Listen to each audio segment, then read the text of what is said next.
It's the latest with Maya. Yeah, It's the latest with Maya. okay. Who's she gonna talk to now? What's she gonna ask about? Hi, Case. Welcome to the latest with Maya. Case Walker is an actor and singer who you've seen in the other two and the Monster High movies. Case also recently guest starred in an episode of Elsbeth. Thank you so much for joining me and for being my 600th interview. Thank you so much, Maya. It's a pleasure to be your 600th interview. Um, so who do you most admire, and how has that affected the way you live your life? That is a great question. I admire a lot of people. My twin brother probably has been the longest person I've admired in my life, of course, because we've been together for 23 years. Um, and I would say what I most admire about him is his faithfulness to who he is, his faithfulness to God, and his family, and then his persistence and humility. I've been a pretty crazy brother. Like I've been the entertainer and had this crazy career, and he's just always been there for me and always supported me. And so I think I admire him probably the most out of anyone else in my life. Oh, I love that. Yes. Yeah. Yeah. I have a twin sister. Uh, Whoa. Are you so, guys fraternal or identical? we're fraternal. Same with Yeah. my brother. Yeah. Oh, yeah. People Yeah. always, when we were younger, said we looked alike, but now we don't really look alike. Yeah, we've kind of gone, some people think we look alike, some people don't. It's always kind of moved around a little bit. Yeah. Yeah. Yeah.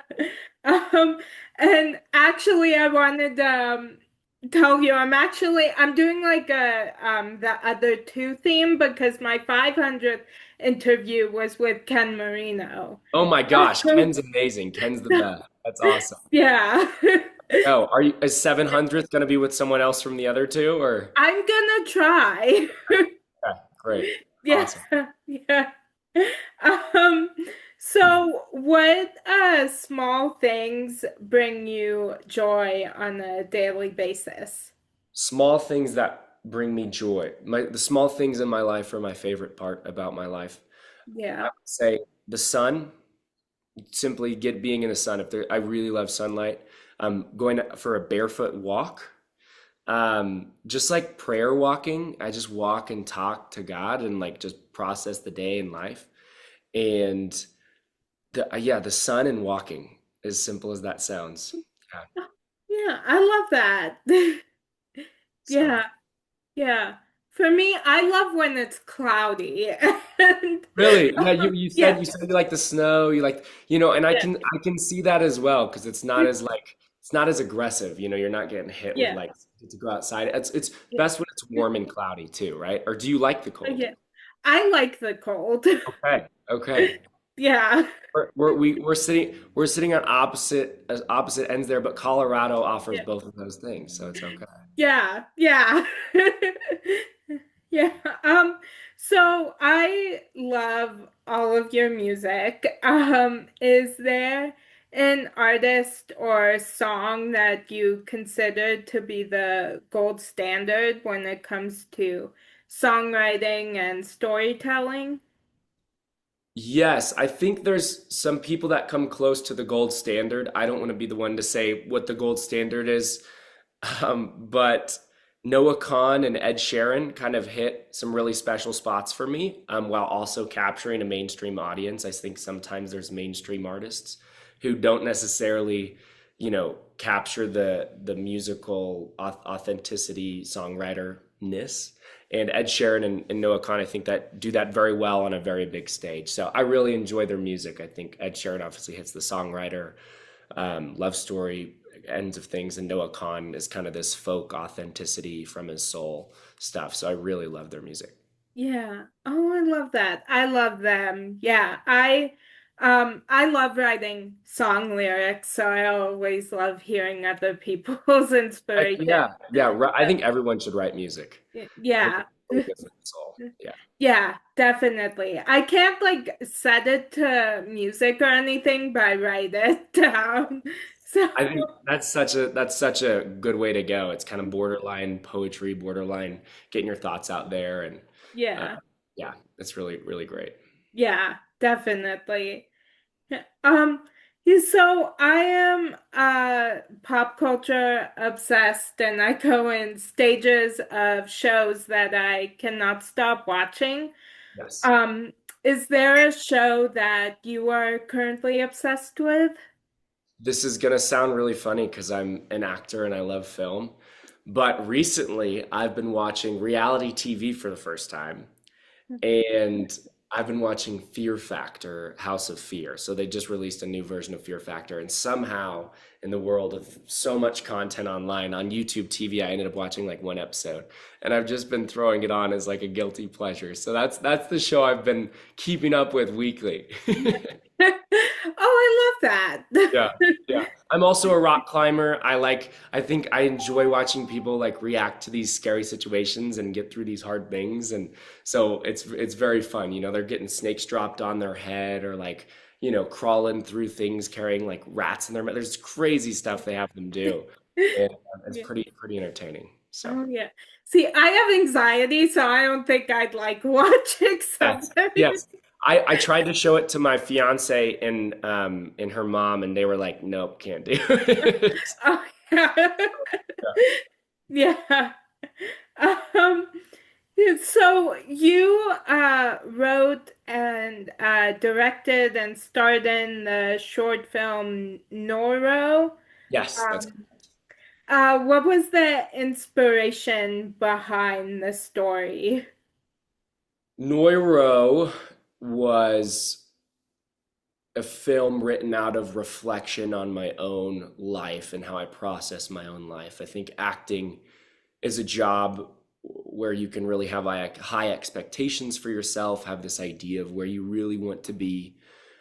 And Noiro, the core theme is that oftentimes we have this idea about where we want to be and who we want to be, and if I was just this person, if this just hadn't happened to me, or if I could just be here, I would be okay. I would have my ideal life. And Neuro is this exploration that that's actually not true in a sense, and that we can actually be very content with exactly where we're at, and we're actually probably where we're supposed to be. And Neuro follows an athlete who was an athlete, an ex-athlete who's had this terrible injury and ends up working on a farm and really despises his life and essentially meets the ideal version of himself if he would have never been injured in a kind of a different alternate universe, and realizes that he can actually be okay with his life and who he is. And I feel like I've gone on that journey as a person and an actor of kind of accepting who I am and where I'm at, and being really grateful for it and thankful for it. Yeah. Oh, I love that. Yeah. Are you hoping to do more writing and directing? Yes, I would love to. If the opportunities come, I really really love working with good people, and just people in general, honestly, and being able to lead others. I enjoy that position, and also up put others in positions where they get to creatively flourish. And I like being a director. I think it's different than an actor, because you get to carry out your own vision as opposed to helping someone carry out theirs, which is I love being an actor. I love being directed, but it is fun to be like, all right, here's where we're going with this story. So. Oh, yeah. Oh, I love that. Yeah. So do you have a go-to comfort show or movie that you just turn on when you need to tune out the world? Yes. Right now, it is Fear Factor. But I think overall, my fiance really likes The Office, and The Office has kind of become this like it's always pretty similar. There's no new elements being thrown at you. It's very funny. Not to say that the show is just bland, but it's just always you can always expect Michael Scott being a terrible boss, and there's something really comforting about The Office lately. Yeah. Oh, I love that. Yeah, I have a long list that I just rotate between. She'll throw on, yeah. Yeah. I think animated movies are always Carl. Oh, Cars 1, the original Cars is like Oh yeah. I can always go to the original Cars and feel pretty safe and comfortable. Oh yeah. Definitely. Yeah, I one of my comfort shows is definitely the other two. It just always makes me laugh. Yes, So, yes. Chase dreams while the other two yeah. siblings are just dying. Yeah. Yeah, yeah. This little 12-year-old taking over the world. Yeah. Oh my gosh, that's awesome. That's awesome. Yeah. Yeah, I rewatch it all the time. It's Ah, one of my favorites. So, thank you so much. Thank you. That's such a that's so awesome to hear. I'm glad the show is it's aging really well, it sounds like for a lot of people. So yeah. Yeah, definitely. Um, so if you had a warning label, what would yours say? my warning label would probably say, warning, I never stop talking. I really like to talk. I really like to talk. It's purely out of excitement. I just feel like I'm like I want to share this. I want to outwardly process here. So Yeah. um, I love to talk. So yeah. Oh, I love that. Yeah. Um, so what genre of movie would your life story be told as? I feel like my life story would be told as a comedy that you can't believe is based on a true story. One of those where you're like Roof Man with Channing Tatum, which isn't a comedy, but you think it's gonna be a comedy, and you're like, this dude really like hid out in a Toys R Us, and that's really like that's a drama. That's a very sad story, um, and they did a very great job of it. But it is like just crazy. Like it's just a crazy story, and I feel sometimes I feel like that is what that is what my life would be like. That. Yeah.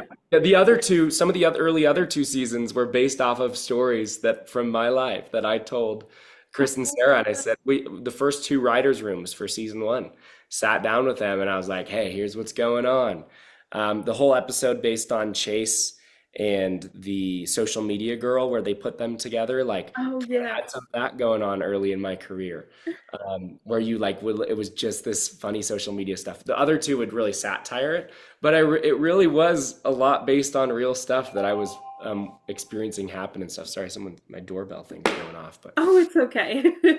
anyways, Oh, that's some fun little back info. Yeah. I love that. Mhm, mhm. Yeah. Yeah. I've always wanted my life story to be both a musical and a rom-com. So that's my dream. I feel like that's a great category to want it to be. I think, yeah. Thank you. Rom-coms, rom-coms, when everyone watches a good rom-com, you always want to be in it. Yeah. Yeah, it's like you always like, I wish I was like it's warm, it's happy. Yeah. Um, yeah, they're just great. Yeah, definitely. I have a go-to rom-com that always like I want to live in that world. Yeah. So Which one is that? it's called Home Again. Home It, Again. yeah, it's with Reese Witherspoon. I may have seen it. I may have to run through that one again. Me and my fiance are going through a bunch of rom-coms, so I may have to go through that one. We just did How to Oh, Lose a Guy in 10 Days. oh, And that's Matthew McConaughey, and he's like they basically both have, and it's Kate Hudson, and they just have alternate goals. And I don't know if I'd want to be in that one, but most of them, yeah. yes. Yeah, definitely. Yeah, I think I saw that one a long time ago. I have to go rewatch that Oh, one. it's great. Matthew McConaughey and Kate Hudson do a really great job, which I think Kate Hudson just had some type of Oscar nomination um, Yeah, recently. Yeah. yeah. Oh, I love that. Yeah. So is there a song of yours that is the most personal to you? Yes, the most personal song I have out would probably be hmm, Gems, because it's not really about anyone specific. It was just kind of my heart of like what I would do for someone I love. And then there's two songs I have that aren't out yet, which are very personal. One's called "Talk to God on the Freeway." It's kind of about being like a lone ranger in LA and just in the world and being okay with it, but feeling a little alone. And then The other one is about my fiance, and I wrote it before we were engaged and before we had started dating, and so it's kind of aged really well. Um, yeah, there you go. Oh, I love that. Yeah. Um, so what is the biggest obstacle, either personally or professionally, that you've overcome? Think the biggest obstacle I've overcome is probably the idea that I'm the problem. I think a lot of actors, personally and professionally, I think a lot of actors are people who maybe don't feel like they fit in sometimes, right? They're these entertainers. We're often very performative people. Sometimes not. Sometimes we're introverts as well. Um, but you do feel like sometimes you're too much. Sometimes people don't understand you, and so you find your way to this amazing craft. And personally, I've kind of had to overcome that of, okay, there is times to probably quiet down at the dinner table. There's times to probably not make the joke, but also that is like it's a superpower and you just gotta control it and you're not the problem, you know. And so many times people aren't calling you the problem. You just grew up as a kid and or as an actor and interpreted that way, right? The imposter syndrome, the you know. And that's the biggest obstacle I've overcome. And I feel like this year is the year I've kind of finally started to get this place where it's like, that's not the narrative. You're not the problem case, acting wise or personally. So, Yeah. yeah. Wow. Yeah. Um, so do you have a show or like movie that you constantly quote or reference? A show or movie I constantly quote and reference. Oh, I just had one I was referencing a bunch. A lot of other people reference Braveheart. I don't reference Braveheart, but that's what's coming to mind. Shoot. Give me 2 seconds, and if not, we can move Okay. on. Yeah. Oh, I've been referencing a movie. It's blipped my brain. Mm. I reference a lot of movies for like creative stuff. I've been every like I just watched Roofman, and I've really been referencing that of like just like of how interesting of a movie it is, but it hasn't been like a quoting one. So yeah, Oh, yeah. I'll come back to that if it pops up. Okay, yeah. I have a long list also of those that I just my brain is just like filled with these show and movie quotes. That's Yes, like all that's in my brain. yes, So, yes. yeah. I remember always joking with my mom, and when I was in high school, I'd always be like, there's no room for anything else. I need room for all my pop culture stuff. So, Yes, yes. yeah, Pop culture is such a fun world to get lost in. It is yeah, a really fun world. Yeah. it is. Yeah.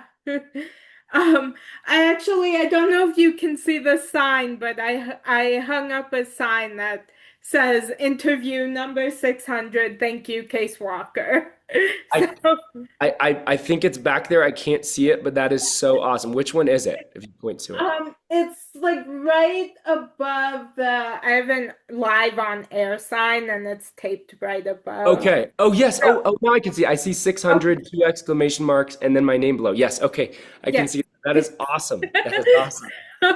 No, that is an impressive pop culture collection, interview collection back there. That is awesome. Oh, thank you. Thank you. Yeah, yeah, my room I've just filled with all these pop culture posters Yes. and pictures. So Yes. yeah. Yes. It's a very elegant looking collection as well. I love the black frames. I love the placement. I love the Maya's world in the middle as well. That's Oh, great. thank you. Thank Yes. you. Yeah, a friend of mine actually gave me that sign when after I had my 300th interview. That Yeah, is she gave me awesome. that sign. You've done way more interviews than I will probably ever do. You're awesome. Thank you. Um, so if you could give someone in your life a star on the Walk of Fame, who would it be? Great question. I would give my fiance the star on the Walk of Fame her name is Madeline Winscott, which is just a perfect, and it's, the obviously we'll get married, last name will change, but first name Madeline, and like that's just such a pretty name, I feel like, for the Walk of Fame. And she's just a superstar. I'm the only audience, but she's a superstar. Oh, I love that. Yeah. Yeah. Um, so if you had to choose a theme song that plays every time you enter a room, what would it be and why? It would be You May Be Right by Billy Joel, because that's my go-to karaoke song.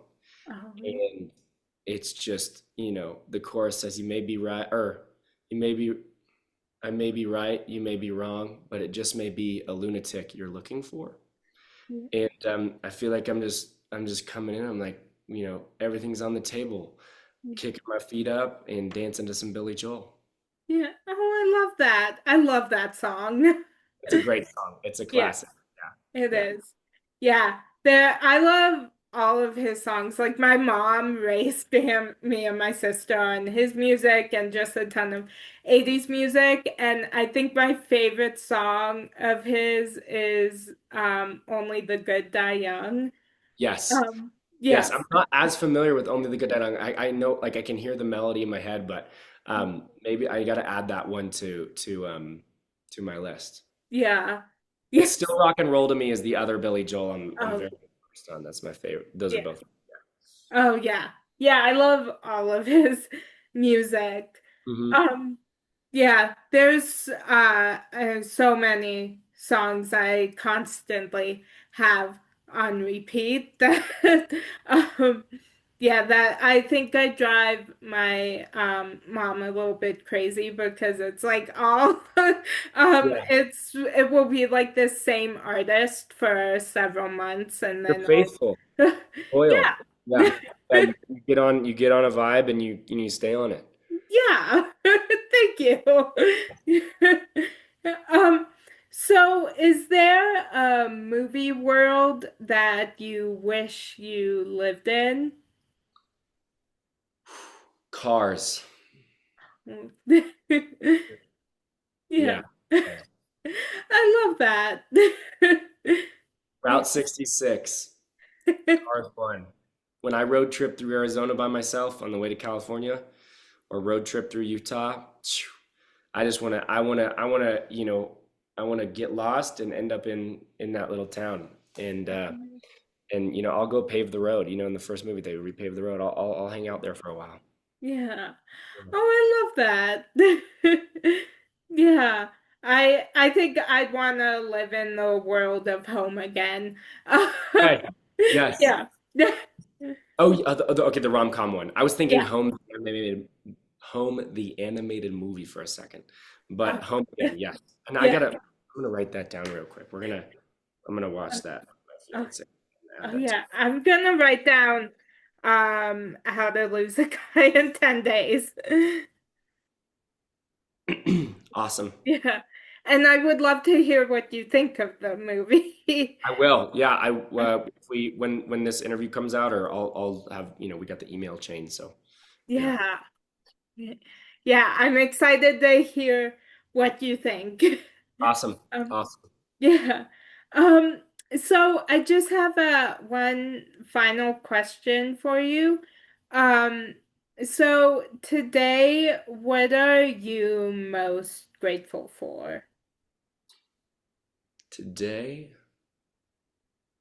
I had a really good breakfast this morning with some good friends of ours, and I got to make French toast and eggs, and I was just thankful to be up this morning having breakfast with people in this interview. I think just I'm thankful for breath and things to do today, like Yeah. you and friends, people, you. Well, I'm so grateful to be talking with you. I've been such a fan of yours for so long. So, Well, um, I know it sounds like you're one of the other two's like biggest, like you've been very loyal to the show. So yeah, that if you're rewatching it, so it's so great to meet you, and And you can see that I'm not just chase dreams. I Yeah. got some of them in me. I got some of them in me, but I'm not Yeah. all chase dreams. So yeah. Love that. Yeah, I remember when the show first premiered, and I remember my mom had watched it, and then she was telling me and my sister about it, and then we were like, we have to go watch this. So then we all started watching it together. So It's a yeah, great binge. It's fun to watch with yeah. people. It's 10 episodes each season and you can just knock it out. Yeah. And every episode like makes you laugh out loud, and I love it. Yeah, some of the jokes are so specific and sometimes you'll catch new ones too when you rewatch. You're like, oh, Yeah. yeah, that's so funny. It's so Yeah. funny. Yeah. Um, well, thank you so much for joining me today and for being my 600th interview. Um, I can't tell you how much this means to me to be talking with you, and I've had the best time, so thank you. Thank you. It is a pleasure to be your 600th. I think it's amazing. You've done 600 interviews that are so cool. And I hope we get to talk again sometime. Maybe for your 1200th, maybe we double it. I hope Yeah. that may be too long down the road. Maybe like 750 or something. We'll see. Yeah, I would love that. I would love to talk with you again whenever you want to come back on. Awesome. So, We can talk about 10 guys and or how to lose a guy in 10 days and home again. yes, Yeah. definitely. Yeah, we have to do like a whole rom-com edition. Yeah, yeah. You got to give me a list of rom-coms to watch, and we'll podcast it. Yeah. Yes, I'm excited. Yeah. Yeah, thank you so much again, and I hope you have a great rest of your day. Thank you so much, Maya. I hope you have a wonderful, wonderful rest of your day as well. It was a pleasure. Thank you. And that's a wrap on today's edition of the latest with Maya. Latest with Maya. Yeah. It's the